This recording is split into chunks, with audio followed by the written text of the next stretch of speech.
They were indeed a queer-looking party that assembled on the bank. The birds with draggled feathers, the animals with their fur clinging close to them, and all dripping wet, cross, and uncomfortable. The first question, of course, was how to get dry again. They had a consultation about this, and after a few minutes it seemed quite natural to Alice to find herself talking familiarly with them, as if she had known them all her life. Indeed, she had quite a long argument with the Lory, who at last turned sulky and would only say, "I am older than you and must know better." And this Alice would not allow without knowing how old it was, and as the Lory positively refused to tell its age, there was no more to be said. At last the mouse, who seemed to be a person of authority among them, called out, "Sit down, all of you, and listen to me. I'll soon make you dry enough." They all sat down at once, in a large ring, with the mouse in the middle. Alice kept her eyes anxiously fixed on it, for she felt sure she would catch a bad cold if she did not get dry very soon. Said the mouse with an important air. "Are you all ready? This is the driest thing I know. Silence all round, if you please."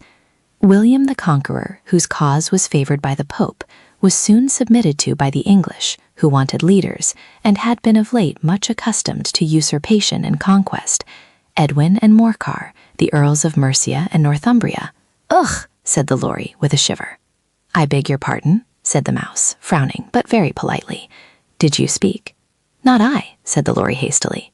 "I thought you did," said the mouse. "I proceed.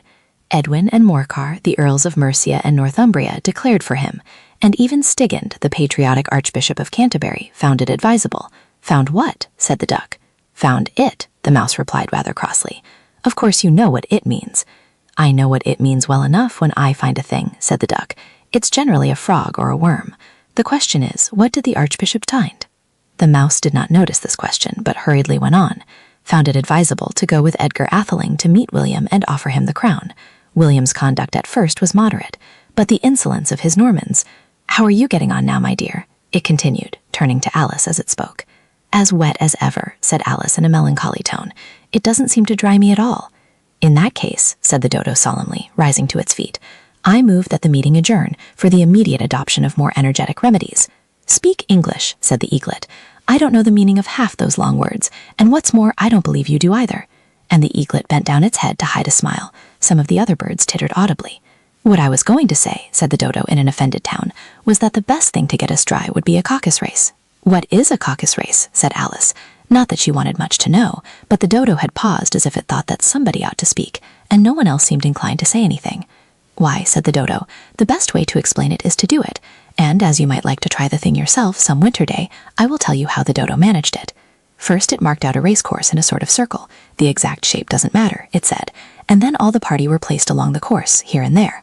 There was no 1, 2, 3 and away, but they began running when they liked and left off when they liked, so that it was not easy to know when the race was over. However, when they had been running half an hour or so and were quite dry again, the dodo suddenly called out, 'The race is over,' and they all crowded round it panting and asking, 'But who has won?' This question the dodo could not answer with a great deal of thought, and it sat for a long time with one finger pressed upon its forehead, the position in which you usually see Shakespeare in the pictures of him, while the rest waited in silence. At last the dodo said, 'Everybody has won, and all must have prizes.' 'But who is to give the prizes?' quite a chorus of voices asked. "Why, she, of course," said the dodo, pointing to Alice with one finger, and the whole party at once crowded round her, calling out in a confused way, "Prizes! Prizes!" Alice had no idea what to do, and in despair she put her hand in her pocket and pulled out a box of comfits. Luckily the salt water had not got into it, and handed them round as prizes. There was exactly one apiece, all round. "But she must have a prize herself, you know," said the mouse. "Of course," the dodo replied very gravely. "What else have you got in your pocket?" he went on, turning to Alice. "Only a thimble," said Alice sadly. "Hand it over here," said the dodo. Then they all crowded round her once more, while the dodo solemnly presented the thimble, saying, "We beg your acceptance of this elegant thimble." And when it had finished this short speech, they all cheered. Alice thought the whole thing very absurd, but they all looked so grave that she did not dare to laugh. And as she could not think of anything to say, she simply bowed and took the thimble, looking as solemn as she could. The next thing was to eat the comfits. This caused some noise and confusion, as the large birds complained that they could not taste theirs, and the small ones choked and had to be patted on the back. However, it was over at last, and they sat down again in a ring, and begged the mouse to tell them something more. "You promised to tell me your history, you know," said Alice, "and why it is you hate C and D," she added in a whisper, half afraid that it would be offended again. "Mine is a long and a sad tale," said the mouse, turning to Alice and sighing. "It is a long tale, certainly," said Alice, looking down with wonder at the mouse's tail. "But why do you call it sad?" And she kept on puzzling about it while the mouse was speaking, so that her idea of the tale was something like this. "Fury said to a mouse that he met in the house, 'Let us both go to law. I will prosecute you. Come, I'll take no denial. We must have a trial, for really this morning I've nothing to do.' Said the mouse to the cur, 'Such a trial, dear sir, with no jury or judge would be wasting our breath.' 'I'll be judge, I'll be jury,' said cunning old Fury. 'I'll try the whole cause and condemn you to death.' 'You are not attending,' said the mouse to Alice severely. 'What are you thinking of?' 'I beg your pardon,' said Alice very humbly. 'You had got to the fifth bend, I think?' 'I had not,' cried the mouse sharply and very angrily. 'A knot?' said Alice, always ready to make herself useful, and looking anxiously about her. 'Oh, do let me help to undo it.' 'I shall do nothing of the sort,' said the mouse, getting up and walking away. 'You insult me by talking such nonsense.' 'I didn't mean it,' pleaded poor Alice, 'but you're so easily offended, you know.' The mouse only growled in reply. 'Please come back and finish your story,' Alice called after it, and the others all joined in chorus. 'Yes, please do.' But the mouse only shook its head impatiently and walked a little quicker. 'What a pity it wouldn't stay,' sighed the lory, as soon as it was quite out of sight, and an old crab took the opportunity of saying to her daughter, 'Ah, my dear, let this be a lesson to you never to lose your temper.' 'Hold your tongue, Ma,' said the young crab, a little snappishly. 'You're enough to try the patience of an oyster.' 'I wish I had our Dinah here, I know I do,' said Alice aloud, addressing nobody in particular. 'She'd soon fetch it back.' 'And who is Dinah, if I might venture to ask the question?' said the lory. Alice replied eagerly, for she was always ready to talk about her pet. 'Dinah's our cat, and she's such a capital one for catching mice you can't think. And oh, I wish you could see her after the birds.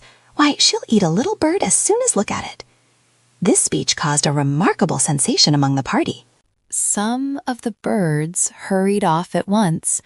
One old magpie began wrapping itself up very carefully, remarking, 'I really must be getting home. The night air doesn't suit my throat.' And a canary called out in a trembling voice to its children, 'Come away, my dears. It's high time you were all in bed.' On various pretexts, they all moved off, and Alice was soon left alone.